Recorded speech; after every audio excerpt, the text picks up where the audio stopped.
The sands of Mars looked as red as the blood flowing through my veins, and yet something even deeper was about to be spilled onto this barren soil. Ra was here. She did not appear as light nor as an abstract deity. She stood before us, flesh and circuits, a fusion of biology and technology so advanced it was impossible to discern where one ended and the other began. And now she stood alongside Horus, an unlikely ally forged under even stranger circumstances, united by a single goal, to fight Anubis, the god of the underworld. But I knew there was more at stake than just this. Horus, with all his cosmic authority, didn't fully believe Ra was committed, and I, with all my doubts and analysis, knew she hadn't revealed everything. I looked at Horus, then at Ra. The tension was palpable. They had debated for hours about the alliance, but something didn't fit. Ra, with her vast cosmic knowledge and scientific vision, seemed reluctant to fight alongside Horus.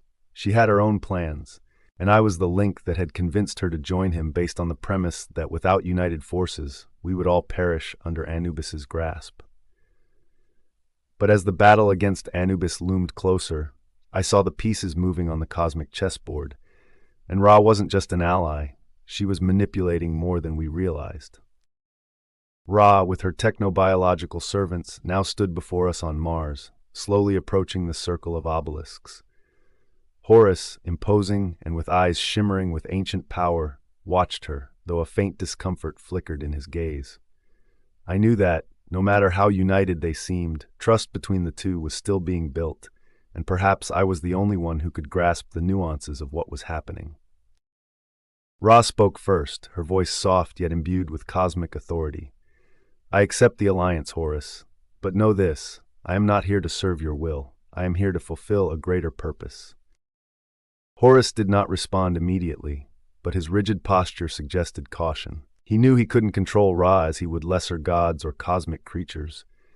"And what purpose is that, Ra?" he asked, his voice low and tinged with distrust.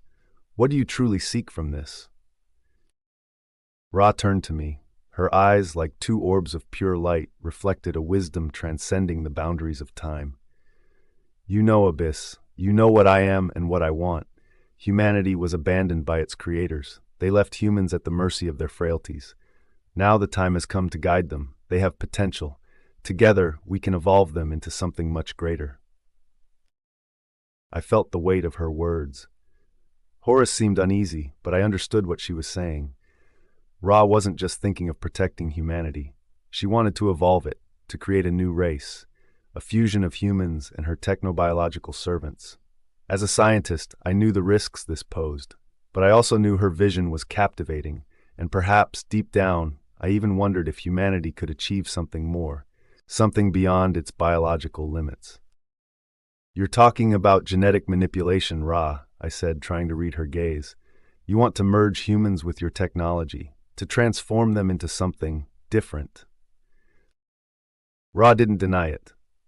"Yes," she replied with a cold smile, "but it's not just about merging biology and technology. It's about giving them what they've never had, a true purpose, a connection to the cosmos. They will be more than mere mortals. They will transcend the limits of flesh and machine." I knew this was more than just evolution. This was a radical transformation, a process of cosmic domination disguised as aid. If humanity were shaped by Ra, it would lose its essence. It would become part of something far greater, but lose its identity in the process. I, Dr. Abyss, had to decide whether to be complicit in this change or to stop it at all costs. As Ra and Horus debated, General Alex Gray observed from a distance, listening to the entire conversation through advanced equipment. He knew about the alliance, but disagreed with the way things were unfolding. He had a different vision of humanity's place in the cosmos. To him, any involvement with Ra or other cosmic beings was a betrayal of humanity's principles. "You don't understand, Abyss," a disguised message came through my communicator, hidden in my ear so no one else noticed. "Ra isn't here to help. She's building a galactic empire. We can't allow her to interfere with our genes, with our species. She's not a savior, she's a conqueror in disguise." Gray's perspective was simplistic, as always, and he failed to see the bigger picture. Ra wasn't just trying to conquer, She was attempting to reshape humanity. But at the same time, she had her own goals that were beyond the comprehension of any mortal. I gazed at the red skies of Mars and heard Gray's words echoing in my mind. He was right about one thing. By aligning with Rá, we were taking a tremendous risk. But I couldn't ignore what Rá was saying. Humans had been abandoned, and it was time to evolve them, or they risked fading into cosmic oblivion. Horus interrupted the tension with his penetrating gaze. The war against Anubis is approaching. If we don't unite, we will all lose. But understand this, Rá, we will do this my way. You won't have total control. Rá smiled as if she already knew what would happen. Don't worry, Horus, I don't need your control. I have other plans. I knew Rá was playing a deeper game than any of us could perceive. She was already moving her pieces, and if we weren't careful, we could be consumed by her vision of a new cosmos, a new civilization where humanity no longer had a voice. As Rá and Horus solidified their alliance, I delved deeper into research to uncover what Rá truly intended for humanity. She wanted to create a cosmic civilization, but this meant humans would ultimately be subjugated to a new order of hybrid beings, a fusion of biological and technobiological entities. Rá wanted to reshape humanity, and this meant genetic manipulation. But what she didn't openly admit was that she had no intention of preserving humans as they were. They would merely be the foundation for something much greater, a new form of cosmic life, closer to her own people. I see what you're doing, Rá, I said as we prepared for the next phase of our contact with humans. You're creating a new empire, but it's not about saving humanity. It's about reshaping it in your image. We can't allow this.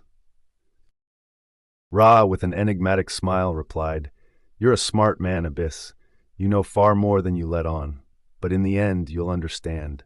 What I do is inevitable. Humans will need this. And in the end, when Anubis is defeated, you'll see that evolution will be our greatest victory. I looked at Horus and then at the skies of Mars, feeling the weight of what was to come. The true battle was just beginning, but the line between saving or destroying humanity was thinner than ever. General Alex Gray was already preparing for war. He knew that Rá was infiltrating the heart of humanity, attempting to shape it into something that could no longer be controlled. But for me, the real question was, who would control humanity's destiny? Rá's ship, a monolith of metal and condensed energy, rose against the reddish sky of Mars. Horus, standing beside me, watched it with a mixture of respect and mistrust. Recently awakened from his long hibernation, he was about to leave Mars, leaving behind a ravaged base and a fragile alliance. Rá and he were preparing to embark on a mission I did not fully understand, a journey to restore Rá's army on a distant, forgotten planet in the galaxy. I knew that without them, the balance of power would be disrupted. Rá hadn't come just to fight Anubis. She had come to transform everything, starting with humanity. I can't let this happen, Abyss, Horus said in his deep voice, like cosmic thunder. You and the humans must reorganize, form alliances with Gigantia and Red Dragon. Forget your disputes. The enemy is greater than anything you've ever faced. Rá, with an enigmatic smile, looked at me. For now, there's nothing more to do here, but when we return, everything will be different. Your role, Abyss, will be more important than you realize. I felt the weight of her words, and once again I found myself torn. The war was approaching, but the true battle would be for the soul of humanity. It would be altered, fused with the technology Rá had brought, but what would remain of its spirit? What would remain of us? Rá entered her ship, and Horus followed, his eyes radiating an ancient power he still didn't know how to control. Rá's ship ascended, slicing through Mars' red sky before vanishing into the infinite. The sound of its departure echoed briefly, but was soon replaced by a tense silence, the kind of silence that precedes a storm. With their departure, I was left alone on the battlefield, surrounded by the destruction of Purple Lagoon's bases. But something there caught my attention, a small metallic pyramid, the monolith, resting on an improvised operating table. It was the last remnant of the technology Rá had left behind, a quantum computer capable of manipulating matter with astonishing precision. It was an essential piece for reconstruction, a key to survival. I knew its presence wasn't just a tool, it was a promise. A promise that if I made the right decisions, the future could be ours. But I also knew that every choice I made would bring me closer to a point of no return. With calculated steps, I approached the monolith. It activated automatically, projecting several augmented reality screens before me, displaying visions of destroyed bases, reconstruction plans, and unknown codes. The images flickered in front of me, and I knew what was about to happen would be decisive. Rá's ship faded into the red Martian horizon with a low rumble.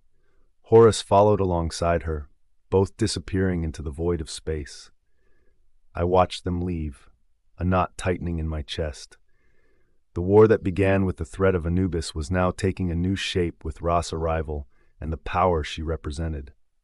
However, there was something about their departure that felt more like a transition than an end. It was then, in the silence that followed, that I felt a familiar presence. General Alex Gray didn't approach immediately, but his robust figure and rigid posture were there, watching from a respectful distance. He had been on Mars before me, observing events with a distrustful eye. Always in the background, he did not trust the alien gods or their intentions, and feared what their presence would mean for humanity's future. To him, we were still just pawns in a much larger game played by forces beyond our comprehension. When the last lights of Rá's ship faded in the sky, the general did what seemed inevitable. He approached, his face marked by deep skepticism and at the same time a contained curiosity. "Don't ask me to trust this abyss." His voice cut through the air, cold as the metal of his boots striking Mars's surface.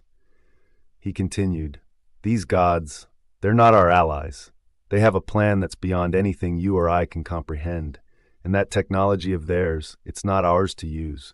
We can't allow it to alter the course of humanity. We don't know what they really want."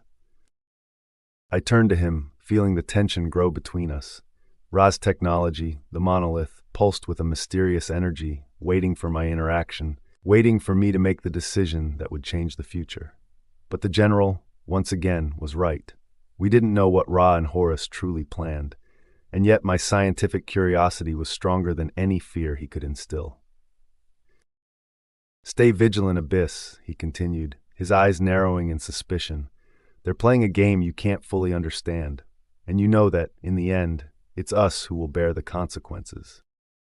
I looked at Mars' desolate sky, where silence seemed to be an answer, but not a resolution. What began as a simple battle against a supernatural threat was now unfolding into something much more complex. The war was no longer just about Anubis or Rá.